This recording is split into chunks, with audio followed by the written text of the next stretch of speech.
প্রায় 4 মাস কেটে যায়। শ্রী ওই বাড়িতে কাজের লোকের মতো ছিল, কারণ তখন চৌধুরী বাড়িতে রাজ করছে অরুণা দেবী, আর রাজের ওপর রাজত্ব চালাচ্ছে ওনার বন্ধুর মেয়ে প্রীতি ঘোষাল। আবির বাবু থাকলে সেটা হয়তো হতো না। তিনি গ্রামের বাড়িতে কাজের জন্য আটকে যান। নেটওয়ার্ক না থাকায় যোগাযোগ সম্পূর্ণ বিচ্ছিন্ন ছিল। আর রাজ তো শুধু ওর পিম্মিকে একটু চিনতে পেরেছিল, তাই তার পুরো ব্যাপারটার সুযোগ নিতেও তিনি হাতছাড়া করেননি। প্রীতিকে রাজের প্রেমিকা বলে জানায়, ফলে স্মৃতিহীন রাজ তা মেনে নেয়। তবে অরুণা দেবী হয়তো এতেও সন্তুষ্ট ছিলেন না, তাই রাজের পুরো অ্যাক্সিডেন্টের দোষটা শ্রীয়ের ওপর চালিয়ে দেয়। আর ও বলতে ভোলেন না শ্রী নাকি রাজের সাথে জোর করে বিয়ে করেছে। রাজ ওর থেকে মুক্তি চাইত। অরুণা দেবীর স্নেহের অভিনয় আর প্রীতির গায়ে পড়া ভালোবাসা রাজকে পুরোটা বিশ্বাস করতে বাধ্য করে। যেই রাজ শ্রীকে কোনোদিন ফুলের টোকাও পেতে দেয়নি, সেই ছেলেটাই শ্রীকে উঠতে বসতে অপমান করে। ওর চোখের সামনে দিয়ে প্রীতির সাথে ঘনিষ্ঠ মুহূর্ত শেয়ার করে। আর শ্রী সে তো মরে গিয়েও বেঁচে থাকার মতো করে জীবন কাটাচ্ছিল। ওর মনে হতো এবার হয়তো ওর নিঃশ্বাসটা বেরিয়ে যাবে, কিন্তু তা তো হবার না। দেখতে দেখতে দিন পেরিয়ে যায়। অরুণা দেবীর ডিভোর্স পেপার রেডি করিয়ে রাজের হাতে দেয়। রাজও ততক্ষণাৎ সেটায় সাইন করে দেয়, আর শ্রীকেও করতে বাধ্য করে। কয়েক দিনের মধ্যে কোর্টে ডাক পড়বে জানিয়ে দেয়। দেখতে দেখতে সেই দিনটাও চলে আসে। ওদের ডিভোর্সটাও হয়ে যায় যথারীতি। কোর্টে শ্রীয়ের চোখে জল ছিল না। সাইন করার সময় এক ফোঁটা পড়েছিল মনে হয়, যেমন মাথা নিচু করে ঢুকেছিল, তেমন ভাবেই বেরিয়ে গেছিল। না কোনো অপরাধ বোধের জন্য, না তো কারোর কাছে হেরে গিয়ে।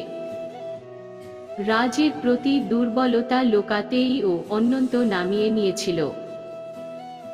একবারের জন্যেও রাজের চোখের দিকে তাকায়নি। রাত 10টা। সৃজনী দেবী ভাতের থালা হাতে দাঁড়িয়ে আছে শ্রীয়ের ঘরের দরজার সামনে। আর সৃজা দেবী ওর ঘরের তালা খুলছেন ডুপ্লিকেট চাবি দিয়ে। ওনারা সবাই শ্রীয়ের এই রকম অভিমান করে দরজা আটকে রাখার অভ্যাসটা সম্পর্কে অবগত ছিলেন। হয়তো আরও একজনও জানত। দরজা খুলতেই সৃজা দেবী আগে লাইটের সুইচ অন করে অন্ধকার ঘরটা আগে আলোকিত করে। দেখে বিছানার ওপর এলোমেলো হয়ে শ্রী শুয়ে আছে, আর একদৃষ্টে ওদের বিয়ের ছবির ফ্রেমটার দিকে তাকিয়ে আছে। দুজনে একবার চোখাচোখি করে শ্রীয়ের পাশে বসে। সৃজা দেবী শ্রীয়ের মাথায় হাত রেখে ডাক দেয়, শ্রী মা, এই শ্রী মা, ওঠ, ওঠ না, দেখ তোর মিমি এসেছে, তুই আমার সাথে কথা বলবি না। শ্রী ওর মিমিকে নিজের বন্ধুর মতো ভাবে, তাই ওর মিমি ওকে খুব ভালো করে বোঝে। চোখের ইশারায় দিদিকে চলে যেতে বলেন। সৃজনী দেবী বুঝে ওখান থেকে চলে যান। মায়ের অনুপস্থিতি বুঝে মিমির কোলে মাথা রেখে শুয়ে পড়ে, আর একটাই কথা বলে, মিমি তোমারও কি এমন কষ্ট হয়েছিল যখন সেই ছেলেটা তোমাকে ধোঁকা দিয়ে অন্য কারোর হাত ধরে চলে গিয়েছিল? নিজের মেয়ের সমান বোনপোর মুখে এমন কথা শুনে শ্রীজা দেবীর চোখটা জ্বালা করে ওঠে। হয়তো অনেকগুলো বছর পর নিজের জীবনে সব থেকে বড় হেরে যাওয়া দিনটা মনে পড়ে যায়। কিন্তু সেটা মনে পড়লে তো ও আবার দুর্বল হয়ে যাবে। আর এখন তো সেই সময়ও নেই। ওনাকে তো শ্রীকে সামলাতে হবে। তাই বললেন, ধুর, তুই চুপ কর তো। কি শুরু করেছিস বলতো? নিজেকে আর কতদিন এভাবে দুর্বল ভাববি? যা হয়েছে সব অতীত ভেবে ভুলে যাস শ্রী। জানিস তো মা, যত তুই সেগুলো মনে করবি তত সেগুলো তোর মনটাকে ঘুণ পোকার মতো খেয়ে ফেলবে। তোকে বাঁচার আশাটাও হারিয়ে যেতে দেবে। আর বলছিলি না আমার কথা? আমার ভালোবাসাটা একতরফা ছিল, কিন্তু তোরটা না। তোরা দুজন দুজনের জন্য ছিলিস। হ্যাঁ, মাঝে হয়তো কিছু হয়েছে। দেখবি যদি তোদের ভালোবাসা সঠিক হয় না, একদিন মা তারাও তোদের মিল করাবে। শুধু একটু সময় দে না। আর কোনোদিনও রাজের স্মৃতি ফিরবে মিমি? ওকে কি আমি কোনোদিনও ফিরে পাবো? হয়তো পাবি। বলেছি না, ভগবান থাকলে সব হয়। শুধু ওনার ওপর একটু ভরসা রাখ, তাহলেই হবে। নে নে, ওঠ তো, খেয়ে নে। না মিমি, খাবো না। খুব গা গুলোচ্ছে।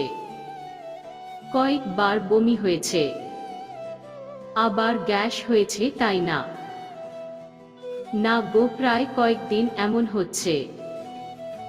ওই বাড়িতে থাকার সময় হয়েছিল। কাউকে বুঝতে দিনি, তবে এখনো হচ্ছে। কি বলছিস কি তুই? আমাকে জানাসনি কেন? তুই কাল ডাক্তার দেখাবি। আর শোন, তোর পিরিয়ড ঠিক মতো হচ্ছে। এমা, এইসবের চক্করে তো আমি ভুলেই গেছিলাম যে আমার এই মাসে পিরিয়ড হয়নি। কি? তাহলে কি আমার সন্দেহটাই ঠিক? মানে তুমি কি ওটাই ভাবছো যেটা আমি ভাবছি?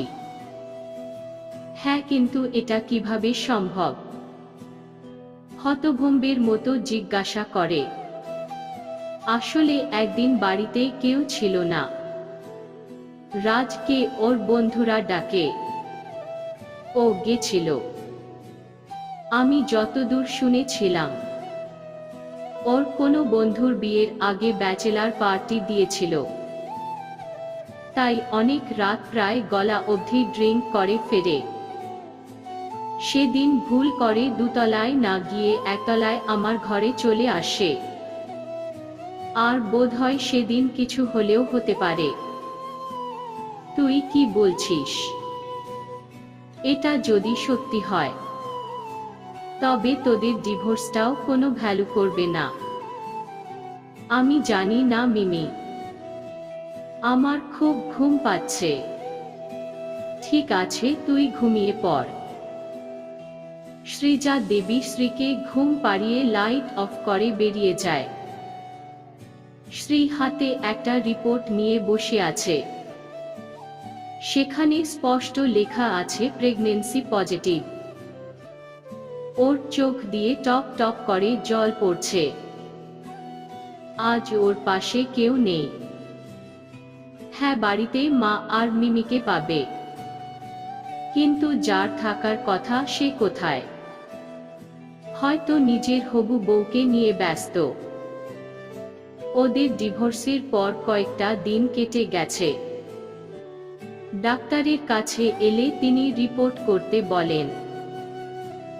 আজ শ্রী স্কুল সেরে রিপোর্ট নিতে এসেছিল।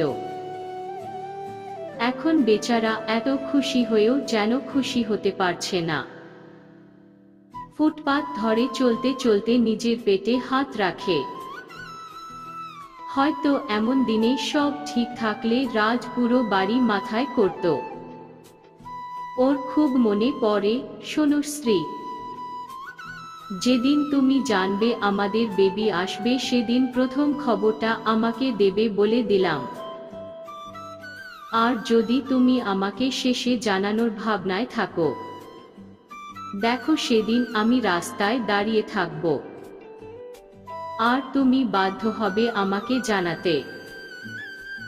এখন শ্রীর বলতে ইচ্ছা করছে, কোথায় তুমি রাজ? আমি যে আজ চেয়েও তোমাকে জানাতে পারছি না। আমাদের বেবি আসতে চলেছে রাজ, আমাদের ভালোবাসার অংশ আসতে চলেছে। তুমি কোথায় রাজ? এসো না, তোমাকে খুব ভালো। কথাটা শেষ করার আগে একটা পাথরে হোঁচট খায়, কিন্তু পড়ার আগে কেউ একজন ধরে নেয়। মুখ তুলে দেখে সেই কাঙ্ক্ষিত মানুষটা রাজ। হ্যাঁ, রাজি ওকে বাঁচিয়েছে। ওকে দেখে কিছু বলার আগেই শ্রী বলে, আবার আমাকে বাঁচার আশা জাগাতে এসেছেন? কেন এসেছেন? আমি পড়ে যেতাম, আঘাত পেতাম, তাতে তো তোমারই ভালো। আফটার অল আমি তোমাকে জোর করে বিয়ে করেছিলাম। আসছি, ভালো থাকবেন। কথাটা বলে শ্রী এগিয়ে যেতে চায়, কিন্তু একটা কথা ওকে আটকে দেয়। আমাকে কি একবারও বলা যেত না আমাদের বেবি আসছে? কেন আরো কোনো দয়া দেখানো বাকি আছে নাকি? তাহলে সেটাও বলে দিন। ও এক সেকেন্ড, হয়তো এখন এটাও বলতে পারেন, আমি হয়তো কার না কার দায় তোমার ওপর চাপিয়ে দেওয়ার চেষ্টা করছি। শ্রী আর কিছু বলতে পারে না। রাজের ওই ছল ছল চোখটা ওর কথাকে আটকে দিয়েছে। রাজ এবার চিৎকার করে বলে, চুপ করো শ্রী, আমি আর নিতে পারছি না। তোমাকে এখন আমি কিছুই বলবো না, শুধু একটিবারের জন্য আমার সাথে চলো। শ্রী আর কিছু বলে না, রাজের সাথে গাড়িতে গিয়ে বসে। চৌধুরী বাড়িতে প্রবেশ করে যে এমন কিছু দেখবে তা কল্পনাও করতে পারেননি শ্রী। সোফায় আবির বাবু, ওর মা আর মিমি বসে আছে। সিঙ্গেল সোফায় একজন কিঞ্চিত পরিচিত ছেলে বসে। আর সব থেকে বড় বিষয়, পুলিশ এসেছে। এমনকি অরুণা দেবী আর প্রীতিকে হাত কড়া পরিয়ে দাঁড় করিয়ে রেখেছে। শ্রী তো পুরো অবাক। শ্রীকে লিভিং রুমে ঢুকতে দেখে আবির বাবু এগিয়ে আসেন আর বলেন, মারে তুই ঠিক আছিস তো? আমার জন্য সব হয়েছে। আমি যদি সব ফেলে চলে আসতাম, তাহলে তোকে কেউ কষ্ট দিতে পারত না। তোর এই বুড়ো বাপটাকে ক্ষমা করিস মা। সে যে অক্ষম তার মেয়েকে রক্ষা করতে। বলেই তিনি চোখের জল ফেলতে থাকেন। শ্রী সেটা সহ্য করতে না পেরে বলে, না বাবা, তোমার কোনো দোষ নেই। তুমি যে আমাকে বুঝেছ বাবার ভালোবাসা কেমন হয়। তোমাকে দেখেই তো বাবা শব্দের মানেটা বুঝতে পেরেছি। আর আমার কষ্টের কথা বলছো, ওটা তো আমার ভাগ্যেই ছিল। শ্রীর কথা শেষ হতেই রাজ বলে, না না শ্রী, তোমাকে যে কষ্ট দিয়েছে তাকে তো আমি ছাড়ব না। আসলে কি বলো তো, তার ইন্টেনশন শুধু তোমাকে কষ্ট দেওয়া না। তার নজর ছিল কিভাবে আমাকে কোনোভাবে পৃথিবী থেকে সরিয়ে দিয়ে পুরো চৌধুরী সাম্রাজ্যকে গ্রাস করা। কি ঠিক বললাম তো পিসমি? রাজের কথা শুনে শ্রীর শরীরটা টলে ওঠে। রাজ সেটা দেখেই ওকে ধরে ধরে সোফায় বসিয়ে দেয়। তারপর শ্রী বলে, কি বলছো রাজ? আমি তো কিছুই বুঝতে পারছি না। প্লিজ শ্রী, এত এক্সাইটেড হয়েও না। তুমি এমন করলে আমি কিন্তু বলবো না। হ্যাঁ শ্রী মা, বেশি উত্তেজিত হোস না। রাজকে বলতে দে। শ্রীজা শ্রীকে বুঝিয়ে পাশে নিয়ে বসায় আর রাজকে বলতে ইশারা করে। রাজ বলতে শুরু করে, তো শুরু থেকেই বলি। আমার অ্যাক্সিডেন্টের কিছুদিন আগেই অফিসে একটু গন্ডগোল দেখা যায়। আমি সেটা নিয়েই বিজি থাকি। এর মধ্যে পিম্মি শ্রীকে যা নয় তাই ভাবে অপমান করে, কিন্তু শারীরিকভাবে কোনো ক্ষতি করতে পারে না। এটুকুই শুধু তুমি জানো বাবা, কিন্তু আদতে এর থেকেও বেশি কিছু হয়। পিম্মি লোক দিয়ে গ্রামে ঝামেলা ঘটায় যাতে তুমি ওখানে আটকে পড়ো, আর আমি অফিসে। এর মধ্যে পিম্মির অত্যাচারে যাতে শ্রী সুইসাইড করে, আর এতে আমি শেষ হয়ে যাব। ফলে পিম্মি খুব সহজে সম্পত্তি হাতিয়ে নেবে, কিন্তু সেটা যখন ফেলিওর হয় তখন তিনি আমাকেই পুরোপুরিভাবে শেষ করার চেষ্টা করে, কিন্তু তাতেও পুরোপুরি সফল না হলে আংশিক হয়। আমার স্মৃতি হারিয়ে যায়। তার সুযোগ নিয়ে আমাকে মিথ্যে বলে, কিন্তু আমার আস্তে আস্তে শ্রীকেও মনে পড়তে থাকে। তখন কেন জানি না মনে হতে লাগলো পিম্মি আমাকে ভুল কেন বোঝাচ্ছে। একদিন তা দিনের আলোর মতো পরিষ্কার হয়ে যায়। ওদের সব কথা আমি শুনিনি, আর ওদের মতো একটু অভিনয় করি। আসলে তারপর থেকে আমি সব সময় পিম্মিকে আর ওই প্রীতিকে আটকে রাখার চেষ্টা করতাম। আর ডিভোর্সটা ফেক ছিল। আমি আগেই কাগজ সরিয়ে ফেলি, তাই আমাদের ডিভোর্সটাও হয় না। তবে এতে একদিকে সুবিধাই হয়, আমি শ্রীকে বাড়ি থেকে বের করতে সক্ষম হই। কারণ আমি জানতাম ওদের ইন্টেনশন খারাপ। যে কোনো মুহূর্তে আমি ধরা পড়লে আগে শ্রীকে অ্যাটাক করবে, যেটা করতে ওরা হয়তো সক্ষম হবে। তাই শ্রী বেরিয়ে যাবার পরেই আমি বাবাকে নিয়ে এলাম, আর পুরোটা সবার সামনে এলো। এবার কি বলবে পিম্মি? অরুণা দেবী রাগে ফোঁস ফোঁস করতে করতে বলে, কাজটা ভালো করলি না। এর প্রতিশোধ আমি নেবই, আমি নেবই। কিভাবে নেবে?